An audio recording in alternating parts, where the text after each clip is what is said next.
5 seconds remaining. Radiant's turn to ban.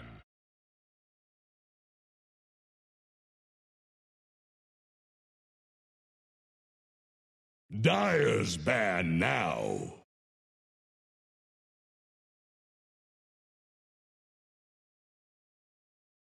Here's the Radiant ban. Very happy we get to see more Dota between these two squads. We got OG and Quincy Crew ready for the draft of Game 2. I'm here with BSJ and Tigab. Very happy with the Hassan Bowl as well, the two brothers going up against each other, because for a while, at some point, it didn't actually look so likely that Yawar was still continuing to play Dota. It was only Quincy Crew's success that kept him from not going back to university, Brian, and sticking with Dota instead. Yeah, and I remember watching Leslau on stream also say something similar, how Quincy Crew was the last opportunity for him. He was going to commit full time to streaming, and so I think a lot of people see these teams, and it's hard to humanize the players sometimes, and there's a long road, a lot of stories that lead up to this, and to think how much these guys have been through in the last 2 years together, obviously the whole world with the whole COVID situation, but this is the culmination of all of that. The road could end right here, and it's been a long one. Yeah, and they have been faced with elimination already. They were yesterday in the best of one, so the fact that they potentially only have one game left shouldn't phase them, T. You'd hope not, right? Because I think, what's it, SVG, he's multiple times mentioned, even Quinn mentioned it in his interview, it's like, they know that this is like, you're eventually going to get eliminated for TI unless you win it, right? So I feel like this is the team that has already kind of got that tone in the booth already down. It's like, let's just play our game. If we win, we win. If we don't, we gave it our all. And like Brian was mentioning, right? For like Quincy, it's been a hard 2 years. Like even for like Undying as well. Like North America, outside of like EG, it is kind of like that battle to stay as a team, hope to get to a tournament, hope to get some of that prize pool, and then obviously they get to TI, which does help a lot. So yeah, it's the story of a long road. But anyway, if they win this game, still a third game on the cards, they can still keep it alive. Yeah, let's talk some Dota here then, Brian, because we got the opening for both squads on the border, rather. At least 3 heroes at the moment. Tweak here is the Nature's Prophet, sorry, the Elder Titan being banned out here by OG. So of course they had the chance to pick it up first previously, but are you happy with the opening so far? Yeah, I'm interested that Quincy Crew decided to upgrade the Monkey King from a second round pick to a first round pick. Most likely won't be a carry since it's first rounded overall as opposed to last game, but I think Yawar had a great game. I worry for Quincy Crew and their ability to close out the game, because OG is going to make you play sound Dota for the entirety of the entire game as well. Like what happened that last game was just OG capitalizing on a few mistakes, maybe just little overcommitments from Quincy Crew, and they've got the ability to punish that again with the Earthshaker, Snapfire, counter initiation, or just straight up initiation. Yeah, and you see here, OG is second pick in the draft, which means, of course, Quincy has to pick the first hero entering into the pick phase. And the bans from OG themselves, they actually ban out 2 of the heroes that they would be picking themselves, right? The Tiny and then the ET. And a lot of teams against OG, if their first pick, it's they ban out 2 and then they pick the other one, right? So it does feel as well like OG kind of forced Quincy's hand a little bit, going, okay, we're going to ban out 2 of the 3, right? And then if you don't pick the third one, we'll get it for ourselves to make that play. So very much OG trying to control the draft a little bit, just by kind of banning for their own heroes, pushing it into Quincy's side. Yeah, Void Spirit picked up by Quincy at the moment as well. Void Spirit has been quite a successful hero for Quincy Crew this tournament. Only 1 loss, but 3 wins in their group stage matches. Well, I say group stage, but yesterday, of course, in their lower bracket best of 1, they also had the Void Spirit on Quinn. I want to talk about that best of 1 a little bit, because this first game that we just watched was pretty similar in the role of the Nature's Prophet. We had Leslau and Seb, both in that Nature's Prophet in the game yesterday and the game today, and they both did the same thing. I'm wondering, that Nature's Prophet in this draft, is it time for maybe an early ban for that hero now that we are in the second ban phase? If you're Quincy, I'd maybe even argue no, just because you already have big kind of mobile heroes that can always find those kind of radding style. And the issue for Quincy in that previous game was simply they had all the team fight in the world, but if there was a hero kind of cutting into the middle of their heroes, be it a Void Spirit, and then you had the lanes pushing in, it's hard for that kind of unit to move around the map very cleanly. So it was kind of like a perfect demonstration of backline catch with the global wrap of the Fury. And so, yeah, Quincy right now probably not too concerned about it because they have the Monkey King and the Void that can always find these heroes. I did like that Quincy Crew turned up the pace of the game, was making a lot of plays around the map with the Lion as well as the Mag. Even the Monkey King was participating with the Empower, didn't need as many damage items to do his job, but the Nature's Prophet, like, that's just the chaos factor that OG brings, right? That hero incarnates nature's chaos. Like, I watched Jenkins play, and he's just laughing maniacally as he meteor hammers towers and forces 4 people to come kill him. And the only difference between him and these guys is they're doing the same thing without feeding relentlessly. And not buying meteor hammers. True. They do not do that part either. Thank goodness indeed. I would imagine, though, I mean, having that chaos factor is nice and all, unless it's on the opposing team. So we'll see if anybody gets their hands on it, because even if you feel like you can deal with it with the vision of the Monkey King also from Quincy Crew, it's still an X factor that you can't really prepare for, at least not in the way, because in the first game they were doing real well, and then Kyle tweets and all of a sudden they're losing. Again, it's the timely tweet, and of course the fact that OG, they hit a really nice timing at like 30 minutes, right? They pick up the E-Blade, they have the A on disc. It does kind of completely disrupt Quincy's game plan, and like right now when you see these 2 heroes that they have, I'd like to see them kind of at a crossroads in the draft, right? Of course, 2 picks in, they either fully lean into this skirmish and just go all out fight, get some cheap stuns, allow yourself to never allow Snapfire to get some good spells off, and then you go to them, or you use these 2 heroes to unlock your early game, and then you can have like a Spectre type. Spectre's actually banned by OG, but good call. Thank you. Yes, these glasses are very helpful. But some Spectre type hero, right, that secures your late game. You fight and you farm behind. I did like the Spectre yesterday for Quincy Crew. I do believe that their overall game plan has been fantastic, but their just little execution plays have been a bit off this tournament. That's what's been holding them back. And the thing about Spectre is she kind of just makes everything easier. You know, you have the +1 when you get the Ags for kills. You have the like a reliable ultimate that takes over and causes the chaos for the opponent team during the fight. And so I think it kind of patches up their holes, because anything that's not necessarily fixed for the team now, it's not going to be better by this game, right? Yeah, and then you see as well, for example, with this Earthshaker, we've seen it become offlane during TI. The idea that you get tanky pretty quick, of course, you still rush the Blink Dagger, but you get that BKB, you get the Ags, and you're jumping into the backline. And traditionally, when you look at this hero, before TI, you'd argue, okay, he's going to wait for that reinitiation, you're going to always play in the fog, but now it's becoming more of a frontline hero when you get to around 20 minutes, 25 minutes, just getting into the middle of the fight. And you see Quincy Crew, they actually ban out the Tinker, and I don't think if you're Quincy right now, you would want to play potentially the game that eliminates you from TI at an Earthshaker running at you, Mortimer's Kiss is coming from the fog, and then a Tinker playing behind all that aggression, throwing out lasers and rockets. So very much Quincy just simplifying their game plan, try and see through the chaos that OG will bring in this game, and ensure that they have a very direct route of attack, right? So this Void Spirit, for example, his game right now is jump kills, Snapfire, or prevent Earthshaker initiation, right? If there's a Tinker or one of these type of mid lane as well, it gets harder for Quincy. They need to have multiple jumps, and yeah, just need to keep it simple. Yeah, the early stages of the game in game 1 were fairly Quincy favored. I heard Insania say that he hopes that Quincy Crew sticks to the same idea of Dota that they've played in game 1. OG, yes, they won the game, but the earlier stages didn't look that smooth. So they're going to be the team to look for some changes as well. And they're going to apparently do it with the Dawnbreaker. They've not played it at TI so far. I believe maybe Notel's played it a couple times in his pubs, also Topson easily. I was going to say it's easily could be Topson. So right now this is the 5 or the mid lane. Yeah, it's...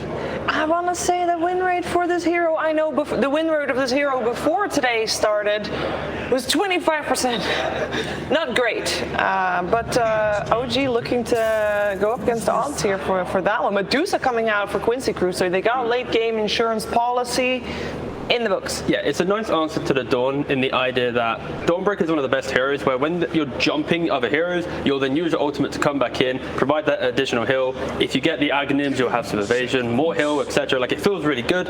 But the Medusa, you just stand your ground, right? You can walk in, you're not going to really care too much about this. And OG, they have the damage, but realistically, they're not killing a Medusa with this magic damage, right? Like, they still need that kind of physical core to really punish Medusa if she's out of position. Yeah, I treat Dawnbreaker as like the opposite opposite of Spectre in regards to the way she uses her ultimate. Spectre usually wants her team to be initiating and her to be the follow-up, while Dawnbreaker wants the opponent to be initiating on her team in order to counter-initiate with her global presence. And the Medusa, I think, is a good response because it's just a carry that says you have to go on us. We're not necessarily concerned about going on you, and you're not like a commitment hero that when the Dawnbreaker pops ulti, that's necessarily a problem. You're pretty long range. You'll probably be on the edge of the ring anyways.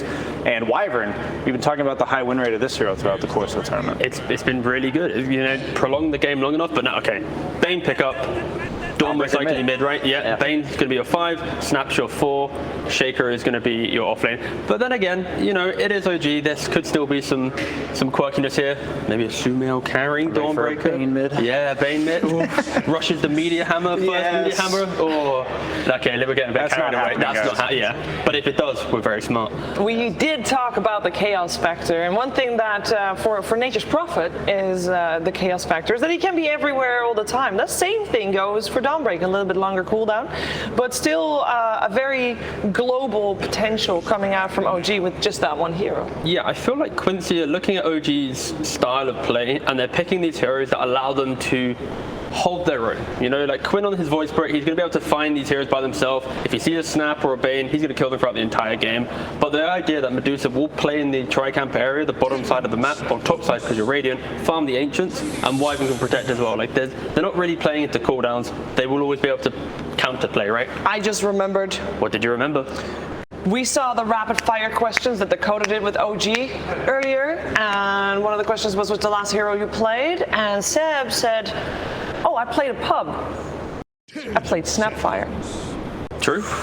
It's possible. Is there a potential? We know we've seen Snapfire in the mid lane in the past. This tournament, it's been pretty much only position 4. But what is the potential of flexing that Snapfire in this draft? The thing is, she's really tanky because she's a strength hero and has pretty high strength game, but all of her abilities, other than once she gets the shard for her scatterblast, she doesn't want you right on top of her, and she's against Void Spirit, Monkey King, 2 heroes that can reliably be right in your face, so I'm guessing it's going to be a support since she'll have to be positioned very far back. The thing about Snapfire that's so odd, it's like this weird dichotomy, is 2 of your abilities rely on you being like point blank range, and then Lil Shredder gives you extra range, and your Mortimer's Kisses are like half the screen range, so she's very weird like that. Timbersaur's not banned, right? Correct. For Quincy. Like, this is the type of hero that when you see, 3 strength heroes and a Bane, you can kind of annoy early along in the game so that Medusa will find the Skadi, the Manta, enough items to be able to deal with OG. So I wouldn't be surprised. Maybe they go that route, but Nature's Prophet.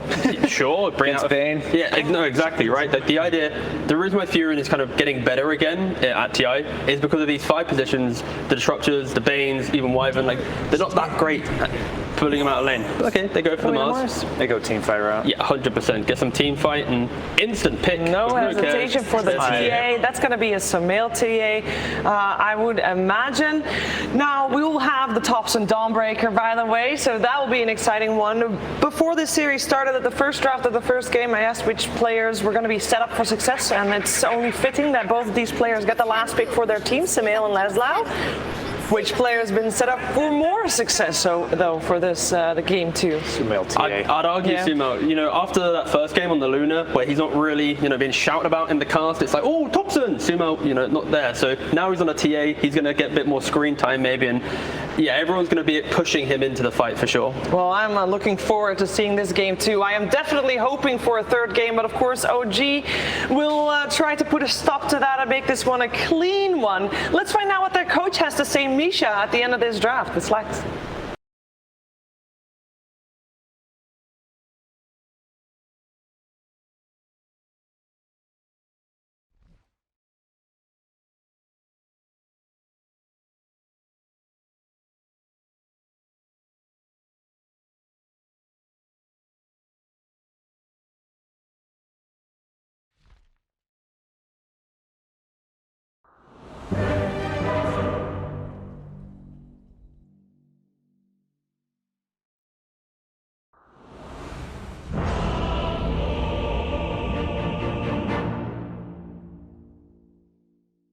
Thompson is crazy on it. Mid Dawnbreaker, but I think the panel and we both think that that battle of the brothers is what we're going to be aiming towards, right? The fast farming carries, Medusa against Templar Assassin, able to pay at such pace. Yeah, I'm really, focused on this Dawnbreaker on a mid lane. We saw during the group stage Virtus.pro playing this hero 3 times as a carry. Yeah. It was relatively successful, but they stopped doing it. So I want to see what this hero can do from the mid lane. Like, your main item needs to be Echo Saber because the item is too good. I want to see how far Thompson can go, because anything that can dive in, anything that can juke, Thompson can play it. Anything that can be anywhere on the map with your team, right? And it's a trend we've been seeing throughout this TI. In the group stages, now on the main event, heroes like Nature's Prophet, like this Dawnbreaker, the ability to traverse the map globally. Sumail goes for the meld, No Tail and LOA. Both get those initial Observer Ward bounties though, as it looks like Yawar's Medusa has just been pummeled under that fissure. Yeah, good start for OG. Sumail starting with meld. Not the greatest thing you want to have for the laning stage, but they got the kill out of it, because your range is pretty bad. Like, you don't have the side blades. No refraction means a bit less damage. Still, they got the kill. They got the first blood on Saksa. A great start for them. No Tail even going deep into that Radiant Triangle, as OG potentially getting 4 bounty runes to kick off game 2 here. Saksa's going to find it, isn't he? Across we go with a Snapfire. All that money into the pockets of OG. That's going to speed up your bottle for Thompson. Give him a grand old time in the mid lane against Quinn's Void Spirit. All right, now they're keeping 3 heroes on the top. Wyvern with the Arctic Burn. They could potentially try to make a play and get the second first blood, whatever. Second first blood. And Sumail, you're right. He is being right-clicked down, but they're unable to finish him off. Instead, turning and facing against No Tail. No Tail using Nightmare level 1, not something you want to have. So this top lane is these 2 spells, Nightmare and Meld, not something you want to have level 1, but MSS putting a lot of pressure on Bane. Bane usually one of the heroes that can trade really well against whoever, maybe not against Nature's Prophet, but the rest of the heroes he does pretty well. This time around it's going to be much tougher for him. Absolutely is. Tri-laning around there, Dusa. But you can feel it, looking at the way that OG are playing across the board. That mid lane, the bottom lane, and looking here into the top lane. They are still trying to keep the aggression going. The big camp is blocked, so there's not going to be any pulls on the top lane. Nicely done by OG. And Seb with Saksa, knowing that Laszlo is left alone down here, playing in behind the tower, 8-1 Earthshaker and a 2-0 Mars. Not feeling too happy, but does have that large camp blocked, like you mentioned, on both sides of the map. So Saksa will come in and reopen the neutrals. There's still no center wards on both supports of Quincy. They're bringing so one on the courier. Yeah, they're coming, but this means that it's not going to be available for the next minute. And next time around it happens, No Tail can body block. We see Saksa setting things up. Yeah, with No the Tail and cookie. Saksa with a Nightmare Cookie, minus armor galore. MSS is down. The little shredder and that meld attack make short work of the Monkey King. Now OG match the tri-lane with one of their own. As Thompson, okay, just a bit of chip damage there onto Quinn. It was only a matter of time until Saksa shows up on the top lane. He got his level 2 supports of Quincy. Unfortunately, Monkey not level 2 yet. LOA. Keeping a tri-lane with Wyvern and Medusa. Yeah. Stealing a lot of XP from Medusa, which means that she can't fall back to the jungle early on. Like, this might be a bit of a tricky tri-lane that Quincy Crew is trying to pull off.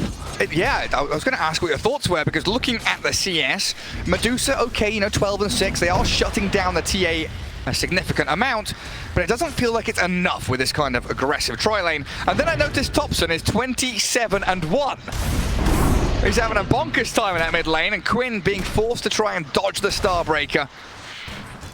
Oh, Yawar. That's why they picked it, Gary. Oh, yeah. Dawnbreaker completely shutting down this Void Spirit. Destroying him in this early laning stage. 15-1 for Quinn. And now you're looking at the top lane, Arctic Burn on cooldown. Yawar with not too much mana to work with. 2 supports up in their face, forcing them to sit at their tier 1. So it looks like MSS has given up on the top lane. Swings down to bottom to try and relieve some of the pressure off of that Mars at the very least.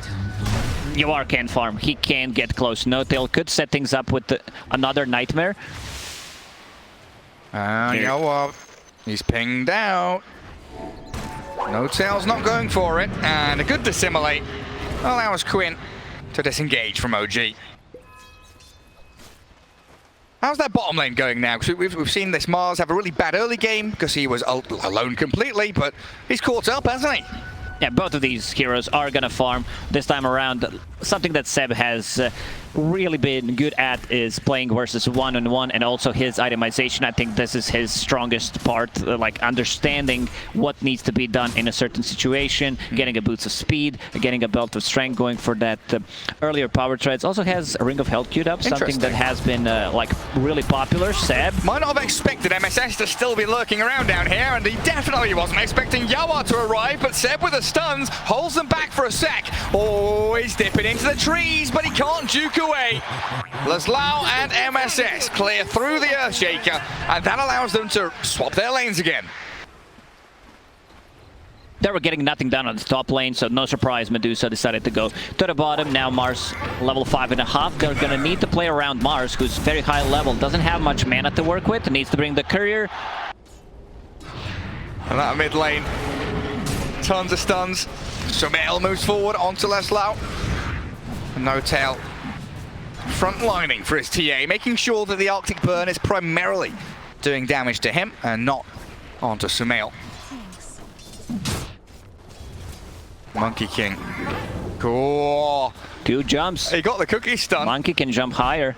He can. He's got a trampoline. Laslau. Nightmare traded back onto the TA there. A little bit of misplay from OG. So the Mars will be just all right. Especially with the backup of that Winter Wyvern. Solar Guardian is available on Dawnbreaker, so you gotta be very careful rune spawning. Green gonna be picking up that double damage. That's a big one. If anyone decides to step up a bit and move closer to the towers, Seb. Well, step up on Seb. There it is, the Solar Guardian coming in. Aim onto MSS with a good cookie. And a great turnaround from OG. You called for it. Thompson's movement. That global potential from the Dawnbreaker just appearing out of the woodwork. It's very hard. It's like playing against Nature's Prophet when he was popular hero. On a mid lane, you know that there's going to be a ton of damage coming out, or Zeus, any kind of a global presence. So you need to be careful a bit whenever it's up. Sumail speared back. Great move by Laslau. And MSS, he's arrived here. Monkey King. There's the arena. Helped out by the arena. Will secure the Templar Assassin here. Chip away little by little and find that carry kill they need. Sumail, before dying, hiding inside the meld, inside the shadows, outside of the tower range, so they need to use at least that. Spend some gold on the supports, but valuable kill for Quincy. Tons of stacks being built up though on both sides. Dire, Radiant Triangle full up. Dire top jungle, plenty there for them. Medusa. But Yawar, good block. Nothing left to give here for Saxa and Seb. But Yawar, with no regen, having a pretty rough time. And 40 seconds on that cooldown of Solar Guardian, so Thompson couldn't join in either. Thompson's completely popping off on Dawnbreaker. 72 CS compared to Quinn's 53. A massive net worth difference between him and the Void Spirit too. 800. There's Quinn with a DD rune. Oh, he's found Sumail and MSS. He's been setting up these kills wonderfully. Might even go in here for No-Tail. Laslau, he's arrived. Got Rebuke and the Spear. The Bane did get a Nightmare down on the Monkey King, but with the body blocks arriving, yeah. Oh, he's got 3 stick charges, but he can't withstand this. Quincy Crew, yet again, bring the numbers to the fight. With Sumail already gone, Sumail will need to recover. They need to start making some stacks bottom lane. Saxa and Seb getting another one. Finding LOA. And that's down to, like we saw earlier, Yawar's Medusa was brought low, had to go back to jungle, had to regen up. And now, being scouted by Saxa, but under a Radiant Observer Ward. Yawar not too bothered about that, but Quinn might look for a cheeky solo kill. Saxa's pinging it out. Seb's behind him, but they don't know that Quinn's invis, do they? They've got no clue that Void Spirit is lurking right above their heads. Good jump in, and he might even go for Seb. LOA's come in from the right-hand side. The pincer movement from Quincy Crew, collapsing onto OG. Quinn controlling the runes 2 times in a row, first picking up the double damage, then again Invis scouting things out for any potential gank, keeping Yawar alive and also allowing him to get a kill. So that's very nice. Sumail needs to recover. He needs to be in the jungle. Top lane's almost unplayable. Mars. They're on the Mars. He's bringing the numbers. Thompson arrives. Leslau doesn't stand a chance. But what can they do off the back of this? Because with a Prophet, you were mentioning they can, convert it into a tower, make a bit of a push happen. Thompson's just going to sit here and farm. A bit limited on tower damage early on. Luminosity maxed out. Same goes for Celestial Hammer. Getting very close to Echo Saber. Radiant's top tower. Very close indeed. 200 gold away, and they will do a little bit of damage here to the tier 1, but very unlikely to lead to its downfall. 10 minutes. Rune's about to spawn, and No Tail will gladly take the regen rune while dissimulating away. Quinn turns back to play with Saxa. MSS, Balance Strike, and the Primal Spring back in onto No Tail. They'll pick off both OG support, and Thompson's been left stranded in the river. Trap, he's pinging the trap. Needs He's to in slow a them lot down. of trouble. Mars. They need, the turn! Oh, he tries, but he's 1v5. He needed some kind of assistance. Unfortunately for them, Seb did not have TP ready, but very aggressive. Very nice move from Quincy Crew, getting some advantage early on now. 4 heroes on a mid lane. And they push that tier 1 pretty quickly. Saxa with the kisses. Lobbing lava onto LOA's Wyvern, melting and thawing. Saxa single-handedly, I'm gonna say defending the tower because the tower has fallen, but in the end getting a kill and getting some juicy XP also allows him to get level 6, level 7 from that. Bane needs a bit more experience for Fiend's Grip. And space for TA, right? She cleared triangle, cleared stacks. She's second in net worth, just a touch behind that Dawnbreaker. As Quinn and MSS pairing up once more. This duo is all across the map. And Seb, he does Echo Slam back. Oh, that mischief attempt. He tried to go for it, but Seb's there with a slam. Dissimulate. The Solar Guardian. He's Quinn is being about baited in. They Gets get him. Seb comes out with a double kill thanks to Thompson. Perfectly baited there by Seb. He understands how tanky he is. They almost bring him down. Enchant Totem, level 3, ton of damage. And Leslie missed his spear. Saxa, he's isolated. Should be easy pickings here for Quincy Crew. But after losing that bottom lane fight, they need so much more. No Tail will be a sacrificial offering from OG. Because Thompson clears through that bottom tier 1 in the meanwhile. Simultaneously happening multiple fights. It's a long word for you, Lacoste. It really is. It really is. Yeah, I was focused really hard, and now you interrupted me, Gary, and now I feel bad. Thompson, I see what he has queued up after the Echo Saber. We're gonna see that again. Seb, Monkey King tried to dodge, managed to do so, but the damage from Enchant Totem, he cannot later. And Quinn, Seb also high-fiving. Man, not respecting the Solar Guardian. Back up to top.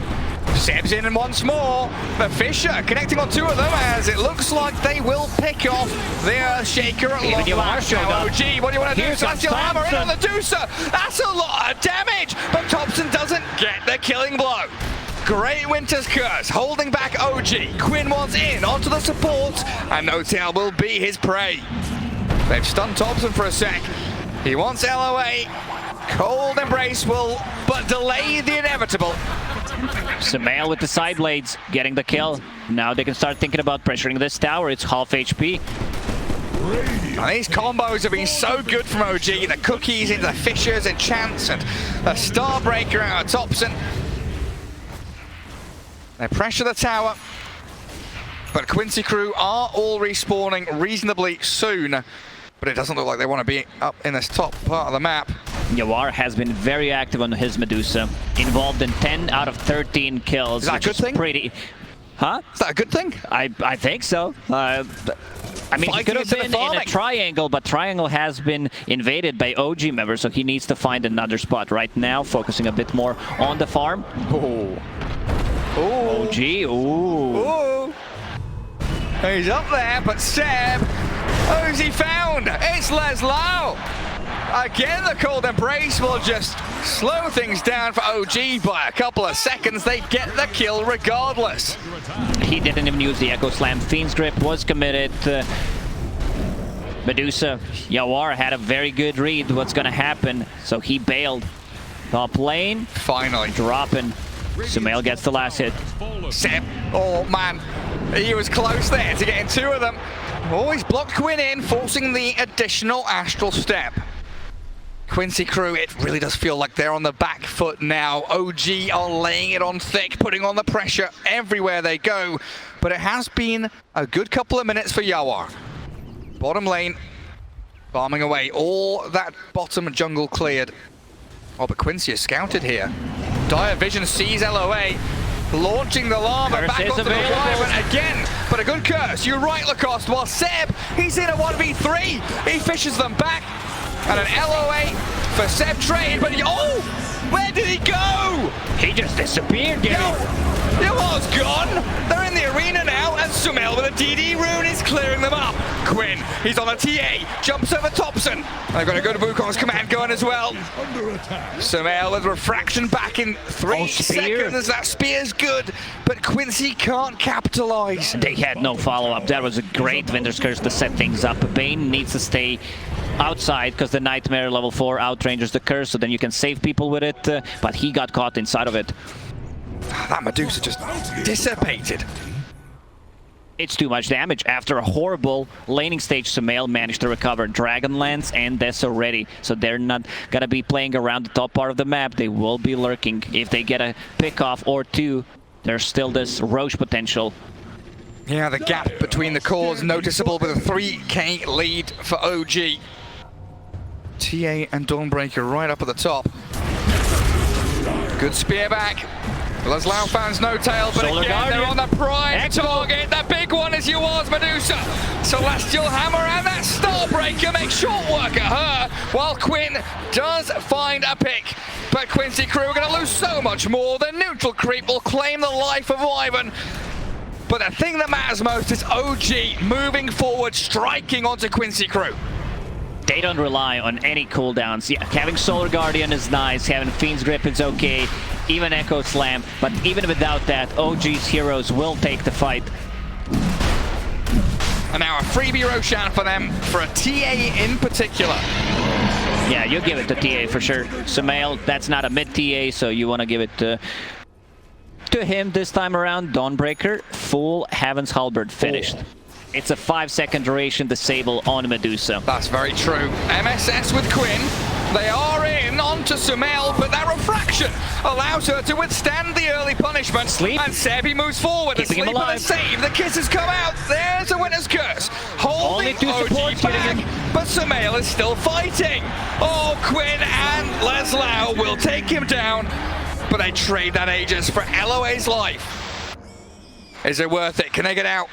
They're trying to retreat. Leslau, he's in a little piggy mode. Thompson and Seb, they'll find him again. Good Fisher and stun.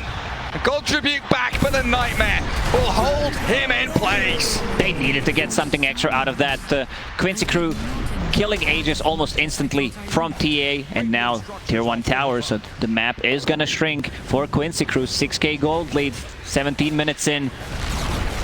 It's a mountain that they've got to climb now. Oh, look at that experience difference as well. Yeah. Oh, that's big. 6 levels difference, 16%. Grove Bow, not too bad there. Neutral items dropping out. Starting to become a worry though for Quincy Crew in terms of how they start fights. What is their form of initiation? Because their entire draft so far has been built up to have a Medusa front line, move towards objectives, have 3-4 heroes sit behind her and defend her, Saxa with a backup of the Dawnbreaker. Okay, MSS not really able to play down here. Medusa's Stone Gaze not really doing an awful lot. Medusa's got a man straight in onto Yawar. Okay, Starting to chase. hit and destroyed.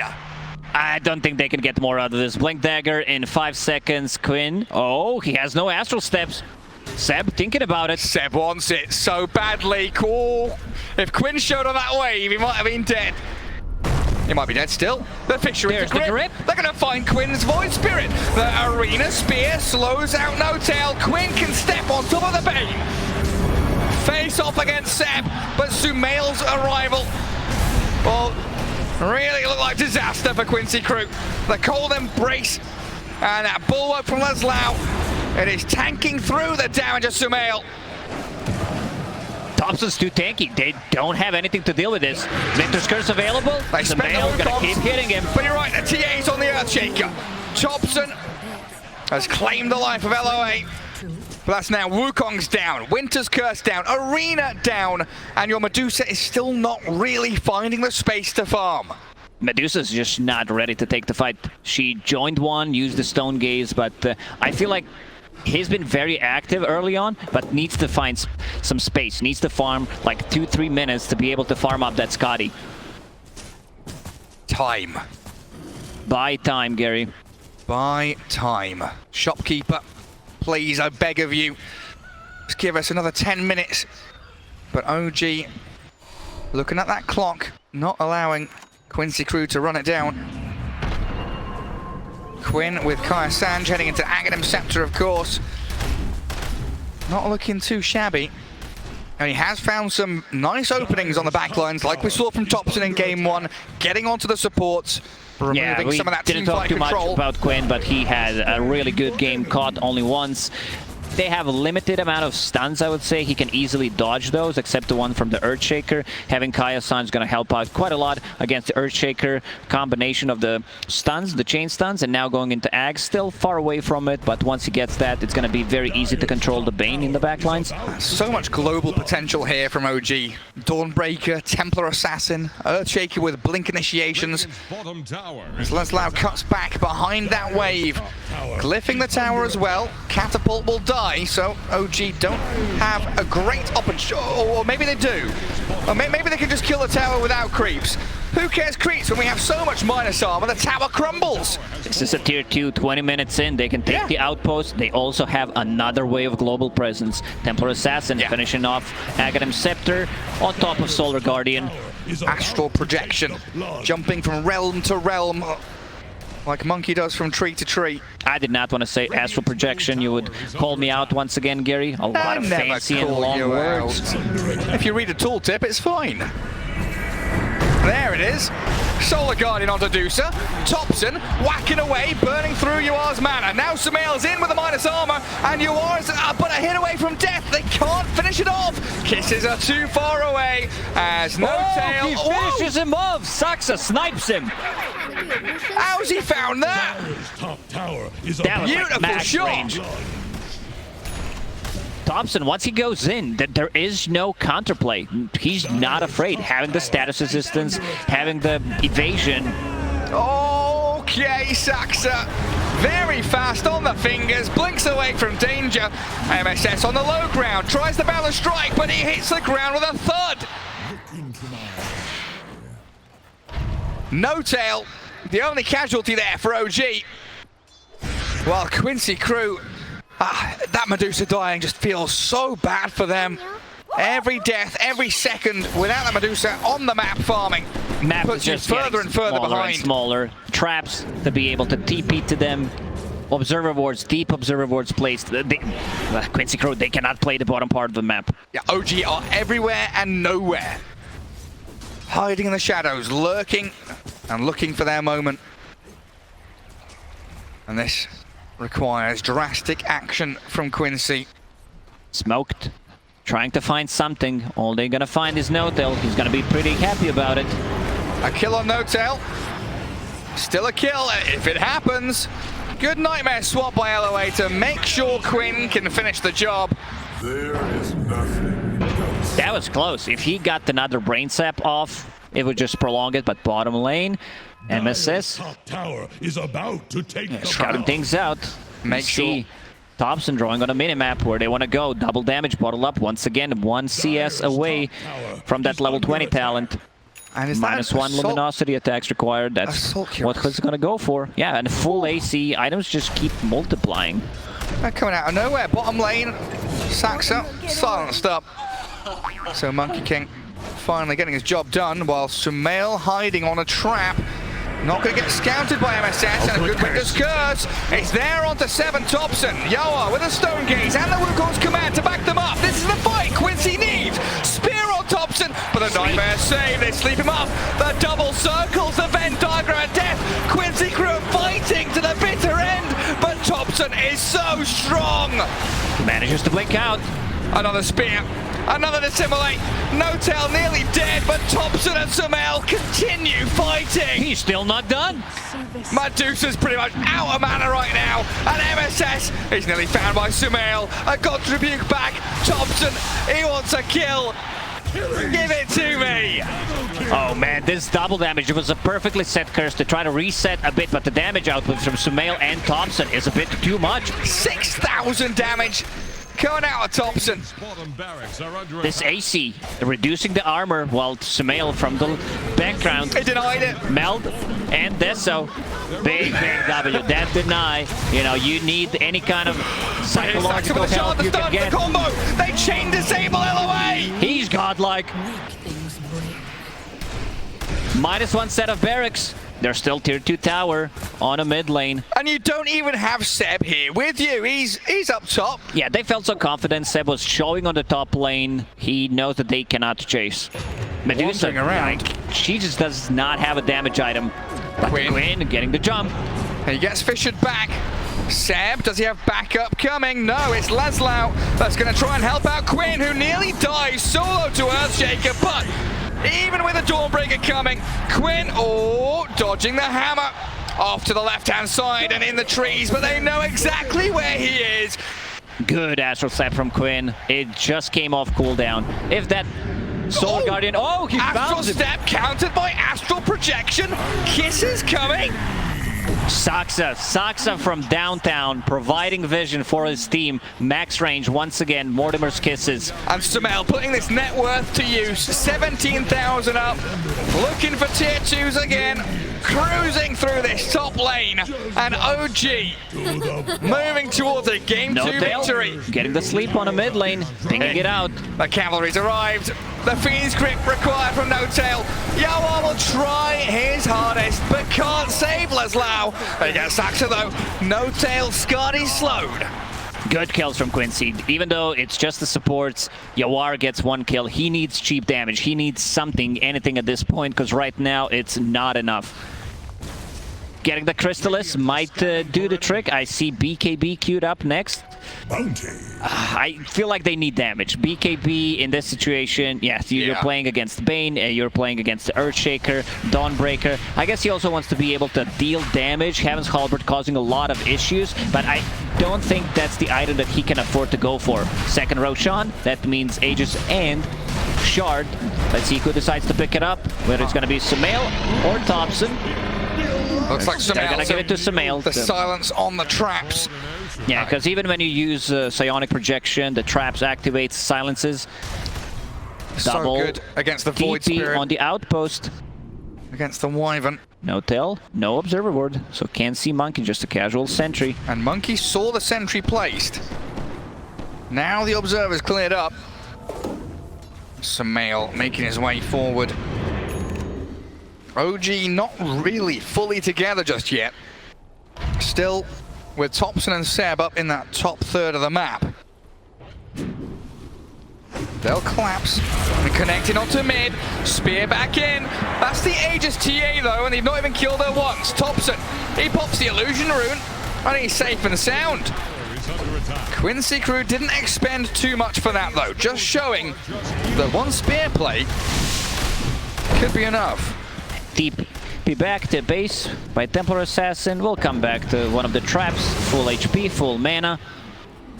They've always got to contend with that bottom lane though, and you can see the lines being drawn as Seb jumps getting in. the jump. Wyvern dead. A 5v4 now. And OG holding Aegis means they can continue their aggression in the Radiant base. Seb, long duration, a long Fisher from that Ether Lens, and also has Shard. That got nerfed, but still.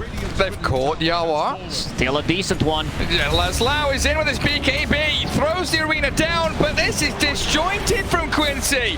Saxa, Sumail and Thompson stand their ground. They'll be slowed down by the Echo.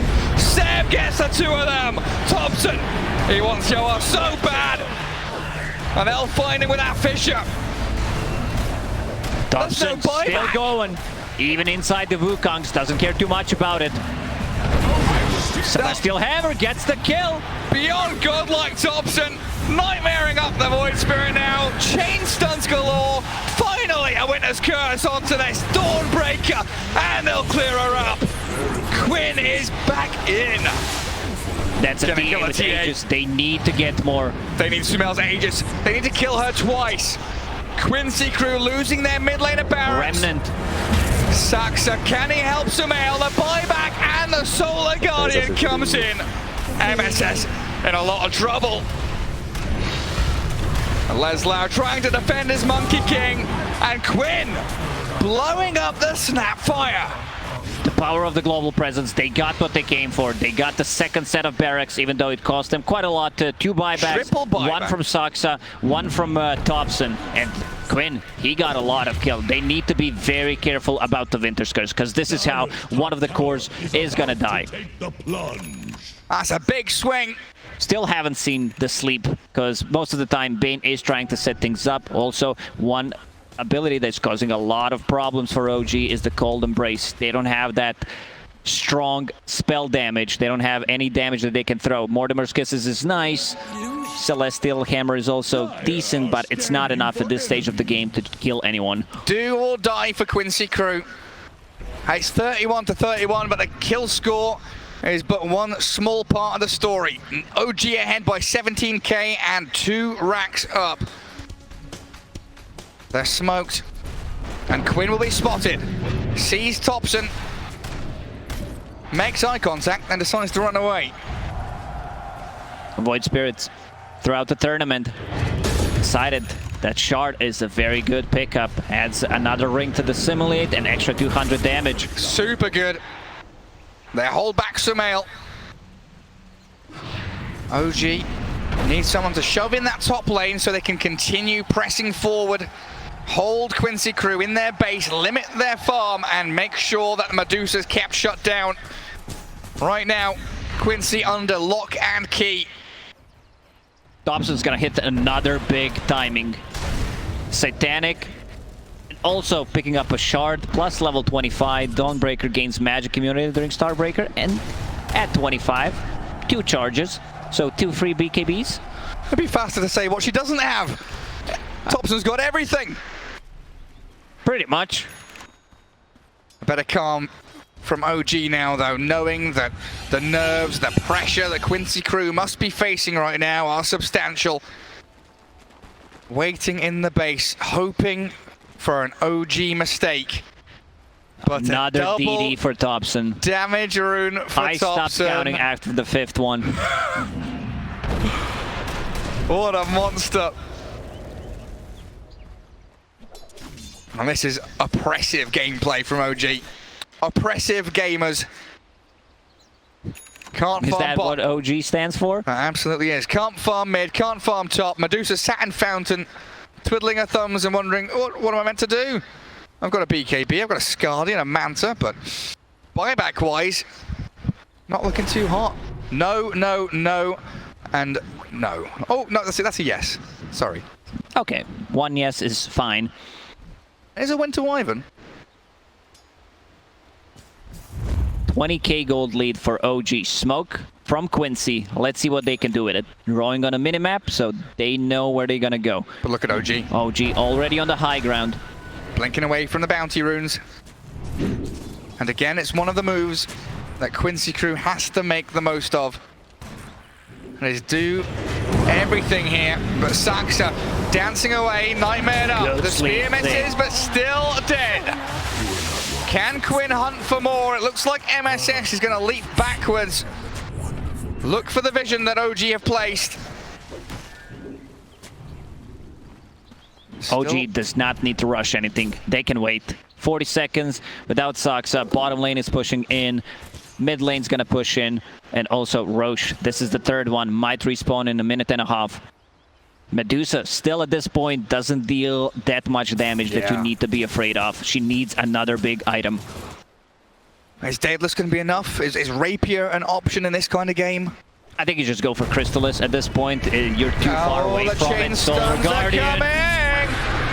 Quinn dead. The Winter's Curse from LOA. There's the this isn't a save, fight finally. that you can take.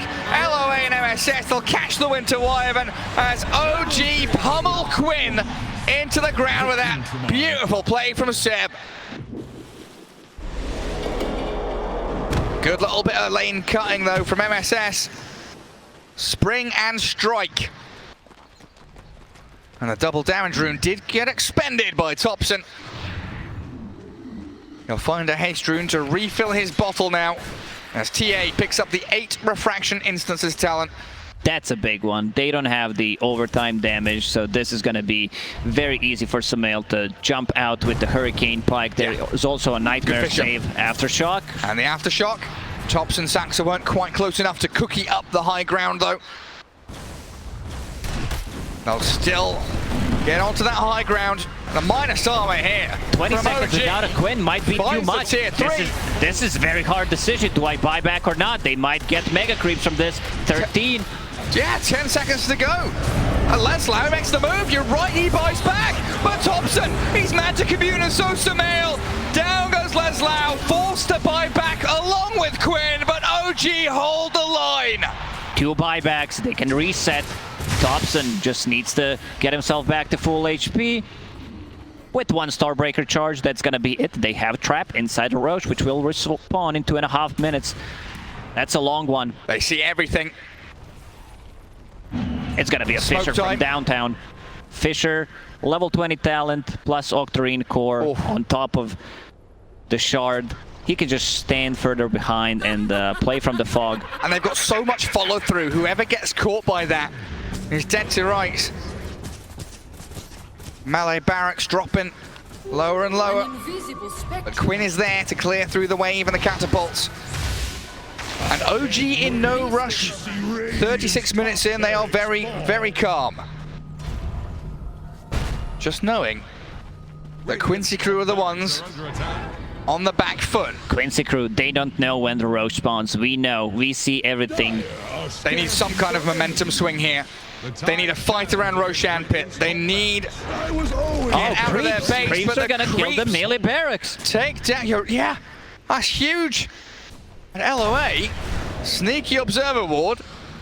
They still have Observer and the Sentry, plus a trap inside Quincy's base. The jump in, and look for Seb, but the Dawnbreaker's arriving and a nightmare save again. No Tail keeps him alive. The Winter's Curse connects on the TA, so Dawnbreaker will hammer away. The Yawar in trouble though. Enchant Totem and Blink Echo, not enough to finish one off. And Seb, he deals with that monkey on the back while Thompson, he's battering into Yawar. Sumail gets the kill. That might be it, Gary. I don't think Quincy Crew has any fuel left. No buyback on Quinn. Yawar using the buyback. Same goes for Seb. But no buyback. It's time to go in. It's time to finish this game. Get the mega creeps. The 2 cores are down. What can the remaining 3 do? Mega creeps are coming. 3 versus 5. Such a difficult spot for Quincy Crew to be in. Templar Assassin doesn't even get tickled by the Medusa and Monkey King. And Quincy Crew have got to know they're on their last legs now. Tier 4s are falling. Yeah, buildings, the foundations are being rocked and shaken by Seb. They do have the line buyback. No curse. But now your throne is open. And OG are knocking on your doors. The dream. Oh, GG, look at good that. luck, little bro. Beautiful from Yawar. And the dream of the three-peat is still alive.